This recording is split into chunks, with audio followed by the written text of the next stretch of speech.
Hello friends, आपके अपने channel creative Chauhan में आपका बहुत बहुत स्वागत है।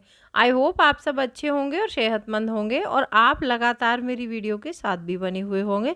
दोस्तों, कल मैंने एक वीडियो अपलोड की थी जिसमें मैंने आपको पर डे सेविंग चैलेंज कैसे करते हैं वो बताया था।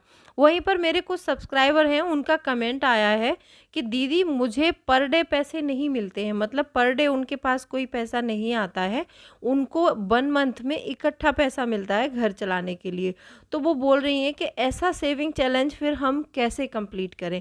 तो आज की वीडियो उन महिलाओं के लिए है जिनको एक साथ इकट्ठा पैसा मिलता है घर चलाने के लिए। जैसे किसी को मंथली 20,000 मिलता है, किसी को 15,000 मिलता है, किसी को 10,000 मिलता है।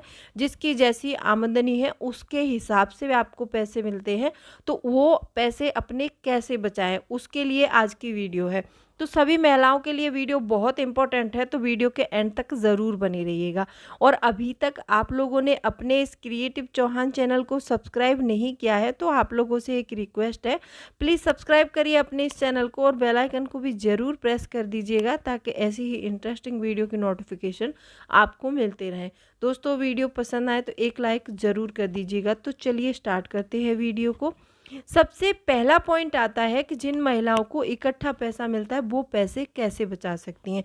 देखो, मैंने कई बार बताया है आपको कि जिनको मतलब डेली पैसे मिलते हैं वो तो सेविंग चैलेंज कर सकती हैं, और जिनको इकट्ठा पैसा मिलता है वो क्या कर सकती हैं। जैसे मान लो आपको मिल रहे हैं 10,000 रुपये, एक एग्जाम्पल से समझेंगे इसको कि आपको 10,000 रुपये मिलते हैं हर महीने घर चलाने के लिए। तो आप उसमें से क्या कर सकती हैं, आप उसमें से 2,000 रुपये निकाल कर अलग रख दीजिए। आपने 2,000 रुपये इकट्ठे निकाल के अलग रख दिए, अब बचे आपके पास 8,000 रुपये। अब 8,000 रुपये के अकॉर्डिंग आप अपने घर का बजट बनाइए, क्योंकि घर तो आप चलाती हैं ना, तो आपको पता है कि कौन से सेक्शन में कितना पैसा खर्च होगा। बच्चे की फ़ीस आपकी कितनी जानी है उसके हिसाब से बच्चे की फ़ीस लिख सकते हैं, ठीक है। और आप मतलब कुछ खर्चे ऐसे होते हैं कि मतलब वो उतना ही खर्च होंगे, ना तो कम हो रहे हैं ना ज़्यादा हो रहे हैं। ज़्यादा होने की गुंजाइश है उनमें, लेकिन कम होने की नहीं है। अब जैसे बच्चे की स्कूल फ़ीस फिक्स होती है हर महीने कि हमें 2,000 भरनी है तो 2,000 भरनी है। हाँ, हमारे घर की ग्रोसरी में थोड़ा ऊपर नीचे हो सकता है। बजट बनाते समय आपको ये ध्यान ज़रूर रखना है कि हम अपनी ग्रोसरी में हर महीने कितना पैसा खर्च कर रहे हैं। अब जैसे मान लो आपने पिछले महीने 3,000 रुपये की ग्रोसरी मंगाई थी, तो इस बार बजट बनाते समय आप अपनी ग्रोसरी में सारी चीज़ें चेक कर लो। अपने किचन में एक बार सारी चीज़ें चेक कर लो कि कितनी दालें बची हुई हैं, कितनी सूजी बची है, कितना बेसन मतलब रखा है एक्स्ट्रा हमारे किचन में। ऐसा होता है ना, किसी किसी महीने कोई कोई चीज़ कम यूज़ की होती है तो वो हमारे किचन के डब्बों में अवेलेबल रहती है।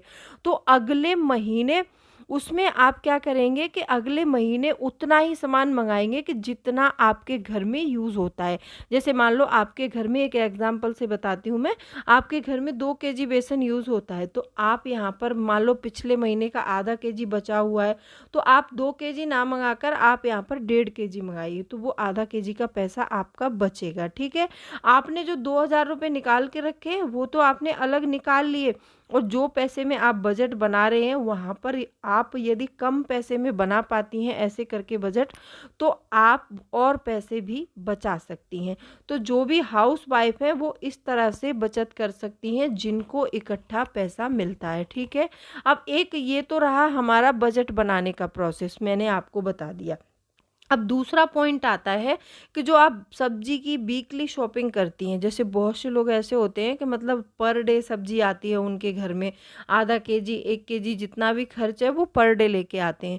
यदि आप वीकली शॉपिंग करती हैं तो वीक में मान लो आपके घर में 1 केजी सब्जी लग रही है तो आप वहाँ पर पौना केजी भी खरीद सकती हैं। थोड़ी थोड़ी बचत मतलब हर चीज़ से आप कर सकती हैं, ऐसा हो सकता है। यदि आपको वीकली बचत करनी है तो वीक में आप सब्जियों में बचत कर सकती हैं, और आप पर डे कुछ पैसे, बहुत सी महिलाएं ऐसी होती हैं जिनके घर में छोटे छोटे बच्चे हैं ना, तो सुबह दूध लेने के लिए दुकान पर जा रही हैं, तो बच्चे साथ में जा रहे हैं तो वो कुछ चॉकलेट्स चिप्स उनके लिए, तो वो एक्स्ट्रा खर्चे हो जाते हैं, तो इसलिए पैसे नहीं बच पाते हैं।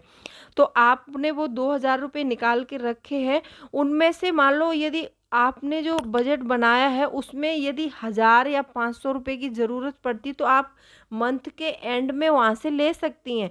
लेकिन आप ये सोचो कि पहले पूरा खर्च कर लें, बाद में हम पैसे बचा लेंगे, तो बाद में नहीं बच पाते हैं पैसे, ठीक है। तो आपने 2000 रुपये अलग रखे हैं, उन पैसों को अलग रखिए। 8000 में आप अपने सारे खर्चों को मैनेज करने की कोशिश कीजिए। यदि 8000 में आपके खर्चे मैनेज नहीं हो पा रहे हैं तो आप उसमें से 500 या 1000 भी ले सकती हैं पैसे, तो आप 9000 में मैनेज कर लेंगी और आप देखेंगी कि आपके 1000 रुपये आसानी से बच जाएंगे महीने में। अब वो 1000 रुपये जो आपके बच गए, आपने वो बचा लिए, अब उनका क्या करना है। बहुत सी मेरी महिला सब्सक्राइबर हैं, उनके कमेंट आते हैं कि पैसे तो हमने बचा लिए थे, मतलब 2000 रुपये 3000 रुपये जैसी जिसकी आमदनी है उस हिसाब से पैसे बचा लिए, लेकिन अगले मंथ में वो हमारे पास थे तो फिर खर्च हो गए। तो उसके लिए हर महिला को एक आरडी ओपन करनी चाहिए। आरडी महिलाओं के लिए बेस्ट ऑप्शन है पैसे इन्वेस्टमेंट करने का, ठीक है। आरडी से ये होता है कि हमारे ऊपर ना एक पॉजिटिव प्रेशर रहता है। हमें लगता है कि हर महीने हमें अपनी आरडी में कुछ पैसा जमा करना है, और ये आदत जब किसी महिला को लग जाती है ना आरडी जमा करने की, तो ये बहुत अच्छी आदत है गाइस आप लोगों के लिए। आपसे रिक्वेस्ट है, आपके पास यदि कोई अकाउंट नहीं है तो आप एक अपना आरडी अकाउंट ज़रूर खोलिए। और आरडी को आपने ना ज़्यादा लंबे समय के लिए नहीं खोलना है, 1 साल के लिए, 1.5 साल के लिए, 2 साल के लिए।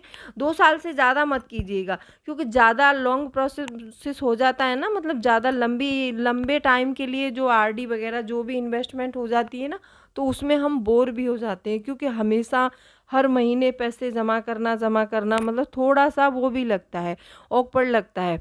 किसी महीने नहीं हो पा रहा है तो मतलब ऐसा भी हो जाता है कि फिर हमारे ऊपर पेनल्टी वगैरह लगती है। तो आप उसको ज़्यादा लंबे समय के लिए नहीं खोलना है, मतलब शॉर्ट टाइम के लिए खोलिए। शॉर्ट टाइम में आपका जितना भी पैसा इकट्ठा हो जाता है उसको निकाल के फिर उसको आप जो है डिपॉजिट भी कर सकती हैं, जो फिक्स डिपॉजिट होता है उसमें ज़मा कर सकती हैं। तो ऐसे करके आप लंबे समय तक पैसे बचा सकती हैं। और किसी भी चीज़ को आप एक लॉन्ग टाइम के लिए रखो ना, तो फिर वहाँ पर थोड़ा सा मतलब मुश्किल होता है। किसी महीने हो पा रहे हैं, किसी महीने नहीं हो पा रहे हैं, तो बीच बीच में थोड़ा सा रेस्ट लेते रहिए। उसके बाद में अपने आरडी जैसे जैसे होते जाए ओपन करते जाइए, और वो आप लोगों के लिए एक बहुत अच्छा ऑप्शन है, ठीक है। तो आई होप आपको समझ में आया होगा कि जिन महिलाओं को इकट्ठे पैसे मिलते हैं वो मतलब एक फिक्स अमाउंट हर महीने अपने पैसों में से निकाल कर अलग रखें और उसके बाद आरडी में जमा करती रहें। तो ये एक बेस्ट ऑप्शन है जिनको इकट्ठा पैसा मिलता है। और जिनके घर में पर डे की आमदनी है, जिनको पर डे 100-200 रुपये मिलते हैं, वो सेविंग चैलेंज के जरिए जमा करें। लेकिन बाद में उनको भी वही करना है जो मैंने इसमें बताया आप लोगों को। जैसे कि मान लो आरडी अकाउंट खोलना है और आपको भी आरडी में अपना पैसा जमा करना है। अगर आरडी के अलावा आप किसी भी इन्वेस्टमेंट के बारे में जानकारी रखती हैं तो उसमें इन्वेस्ट कीजिए। मैं ये मतलब आपको फोर्स नहीं कर रही हूँ कि आपको आरडी ही करनी है। वैसे ज़्यादातर गाँव खेड़ों में आपने देखा होगा कि जो मतलब थोड़ा टाउन से बिलोंग करते हैं उनके लिए आरडी बेस्ट ऑप्शन रहता है, क्योंकि पोस्ट ऑफिस नज़दीक होती है, बैंक जाने का लफड़ा नहीं होता है। तो वहाँ पर आपके लिए बेस्ट ऑप्शन यही है। यदि आप वो नहीं करना चाहते, आरडी नहीं करना चाहती, आप किसी और इन्वेस्टमेंट के बारे में जानकारी रखती हैं और आपको जो नॉलेज है, तो आप वहाँ भी पैसे अपने इन्वेस्ट कर सकती हैं। आई होप आपको वीडियो पसंद आई होगी। वीडियो पसंद आई है तो वीडियो को लाइक शेयर ज़रूर कीजिएगा। तो चलिए मिलती हूँ अगले वीडियो में, तब तक के लिए bye bye. Thanks for watching. कोई भी क्वेरी है तो आप मुझे कमेंट सेक्शन में लिख सकते हैं।